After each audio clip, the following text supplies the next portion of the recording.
right, let's moving on to the good part now. We got the pads. So I'll go through a little bit more about the pads just to get a good look. You get the L95 graphic. You'll see the teal coming up, knee rolls, white on the inside. Very similar to, if you look at like the 90s version, Patrick Waugh pads. He had them Coho, LaFave actually branded through Coho for the US in the 90s. So in Canada, you got a LaFave. In America, in the US where I'm from, we got the Coho. Same pattern, right? I just went with the color scheme that I liked.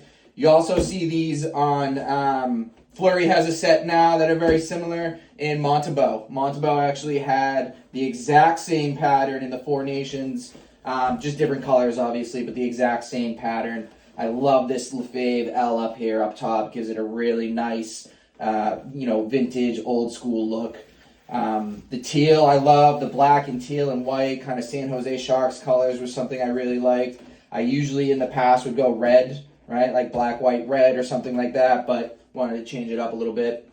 So looking at the colors a little bit more, this is my only gripe with True. I mentioned it on the intro video. If you see, I'll try to get a little bit closer.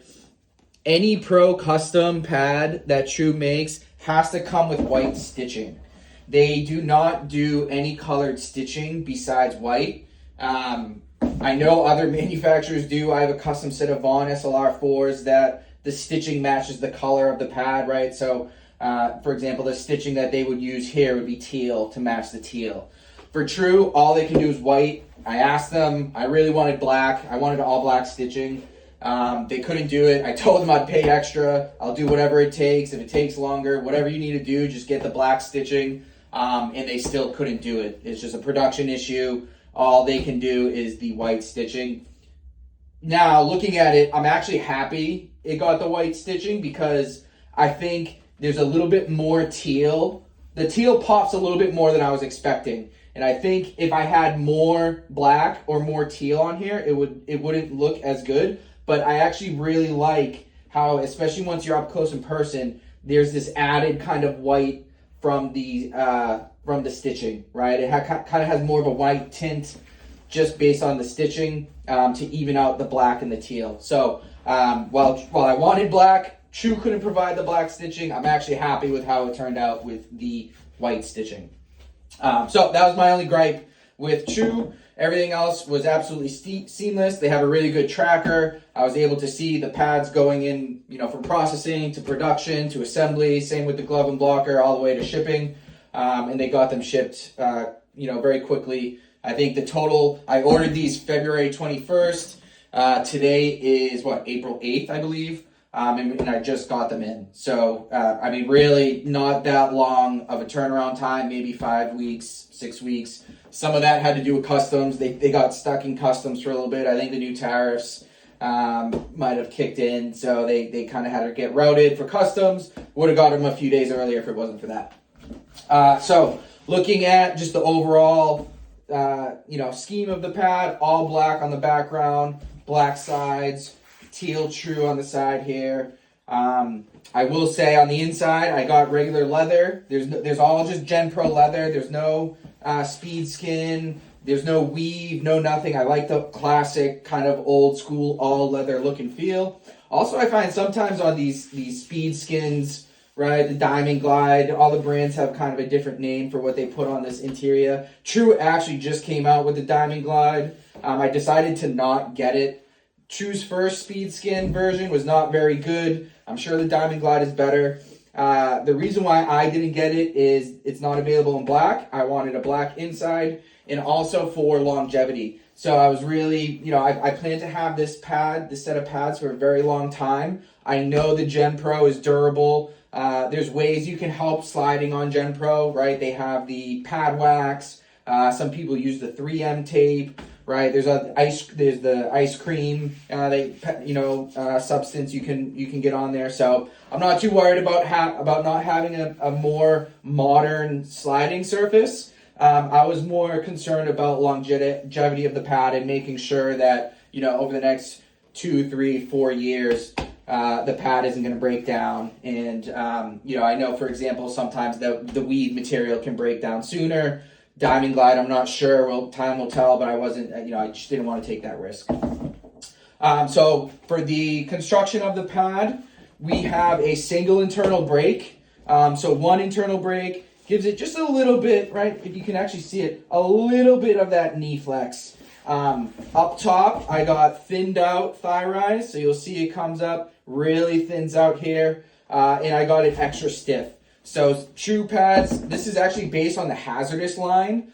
The Hzrdus line is pretty much the stiffest pad you can get on the market today. And I got it extra stiff on the top. So the only thing literally that could make this pad any stiffer is if I didn't get this internal brake. Some people get 2 internal brakes. I got the one just to give it a little bit of flex, which I am actually happy, right? It's very little flex here at the knee, but it is a little bit. But then up top, there's nothing, right?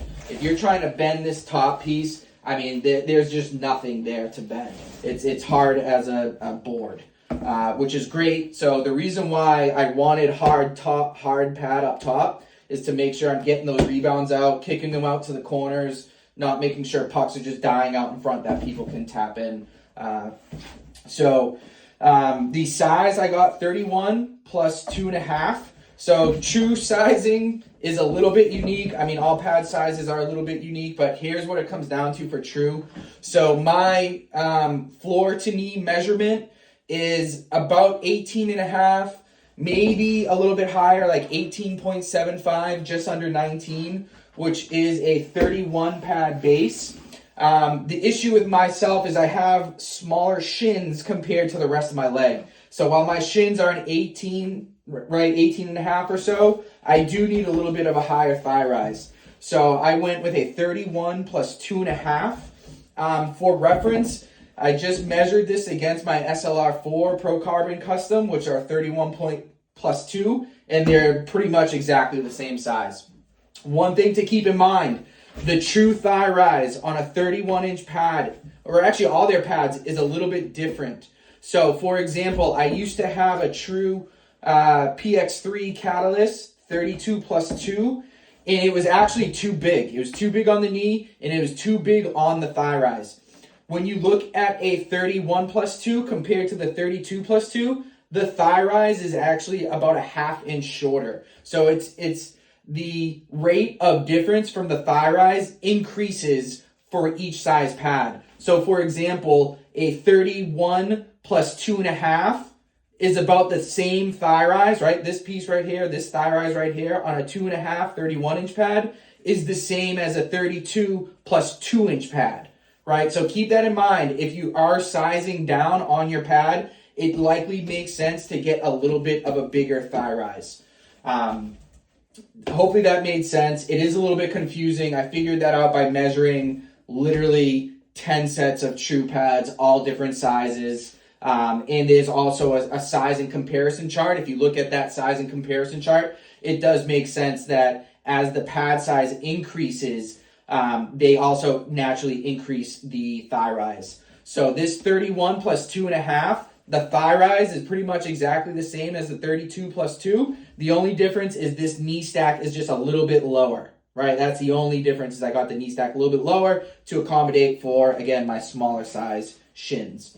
Now, to make it even more confusing, there are goalies out there like Wedgwood who wear a 32 plus 2.5, and they are 6 feet 2 inches tall. I am 5 feet 8 inches tall.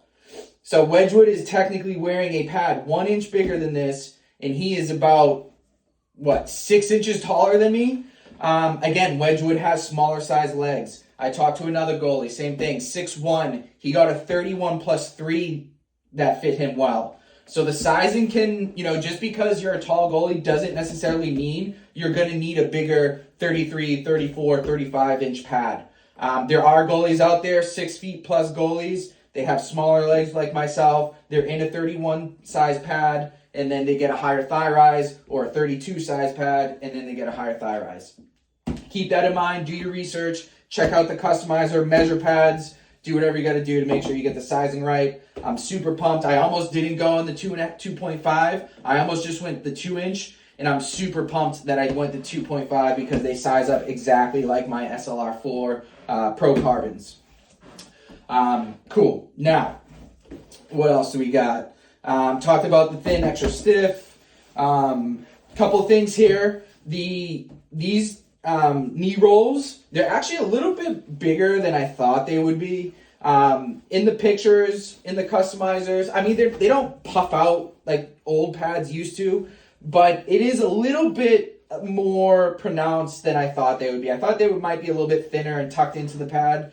Again, this is based on the Hzrdus pad, which is actually a full flat face pad. Just the L95 version of the Hzrdus pad has these knee rolls, very similar to the Catalyst version in the L87 version. One other thing too, you'll see on the side, there is a little bit of a gap right here. If you can see right here, there's a little bit of a gap between the boot outer roll and the leg pad outer roll. And this, I think this really helps with this knee flex, with the boot flex. So again, the top of this pad is extra stiff, pretty much as stiff as you can get. The bottom is just stock, it's standard. And you do want typically a little bit of flex in this boot, especially when you're going into the RVH, trying to snug up against that, that post, you know, getting low in your stance. You do kind of want a little bit of flex. I think this little gap helps, and compared to my 20.1 pads that I used to have, this seems to have a little bit more give. It's not soft, right? It's definitely not soft, but it's not super stiff. The outside roll, you'll see it's a little bit angled. It's actually a little bit thick too, like a little bit wide. I didn't remember my Catalyst being this wide. I think the Catalyst pad comes out a little bit more, has a little bit more volume in this outside roll.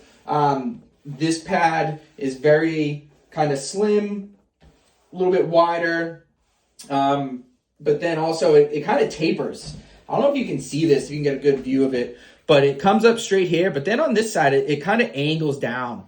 I'm guessing that's to help block pucks. I don't know, or maybe for your arms. I don't know. I'm gonna have to look into it. But I again, something I didn't really realize when I was ordering.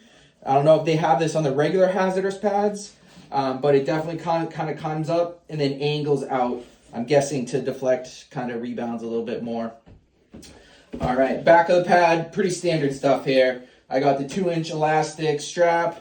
You can opt for the nylon here. I got an open, non-recessed knee landing zone, right? No outside flaps, standard stiff block right here. I like to have plenty of knee room, right?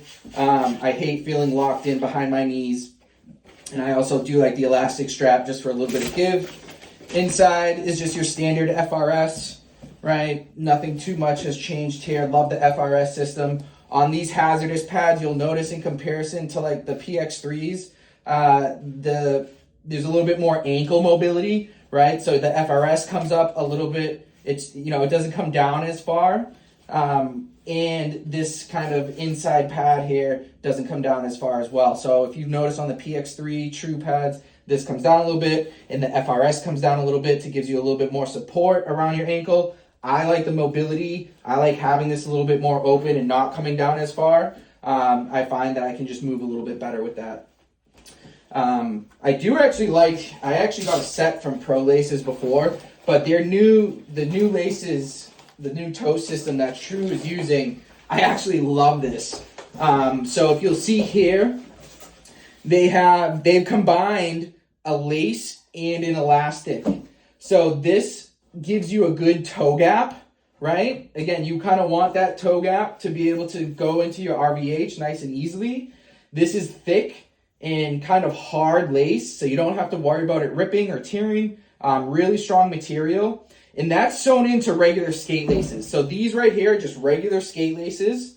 You know, again, you want to kind of have this tight feel for when you're trying to push off the post in your RVH. You don't want to have a bungee here. We see that a lot, you know, over the past maybe 5 years, a lot of goalies started moving to bungees. Over the past 2 years, goalies are moving back to laces because they find when you're going into that RVH, especially, you kind of want to have a tight force that you can push off of. But then at the top, they do go back to the elastic to give you a little bit ease of use when strapping them up and tightening them down, right? So that this kind of elastic is sewn into the regular lace. So you have, just to recap, you have thick lace up here, right? This thick lace sewn into a regular skate lace, then sewn into the elastic, and then the Velcro straps. I actually ordered, like I said, my current set of Vons, I ordered a set like this from Pro Laces. It was like $150. And now True is offering these just as an option on their pad, which is pretty sweet. Love to see that. I mean, I think that's really it. I think I talked about the speed skin. You'll see love the stitching, the customization here. All black, right? I went all black. One of the things, here's the thing with all black. White pads look great. I'm getting this set for longevity, right? I want to have this set for a long time. If you put white on this outside piece, within 6 months, it's going to look like crap. And it's really hard to clean this. This is not a leather. It's almost like a nylon or a fabric. And if you do this outside piece white, it does not look good within a few months' time. Same thing a lot of times with this back, right? If you get this back section white, if you get these kind of pads white, anything that's this material that's not Gen Pro, if you get any of that white, it's going to look like crap. It's not going to hold up. So I strongly suggest getting darker colors for the side here, getting darker colors for the back, right? Anything that's Gen Pro, you can pretty much clean off. It's not going to stain. You don't have to be too worried with colors on that. But for pieces that are not Gen Pro, I highly, highly suggest getting dark. So that way the pad will continue to look nice over time and not get all dirty and red from the post and, kind of just look like crap. Let me know if there's anything specific you want to know. I'm super excited to try these out, and I will keep you all posted with how it goes. Cheers.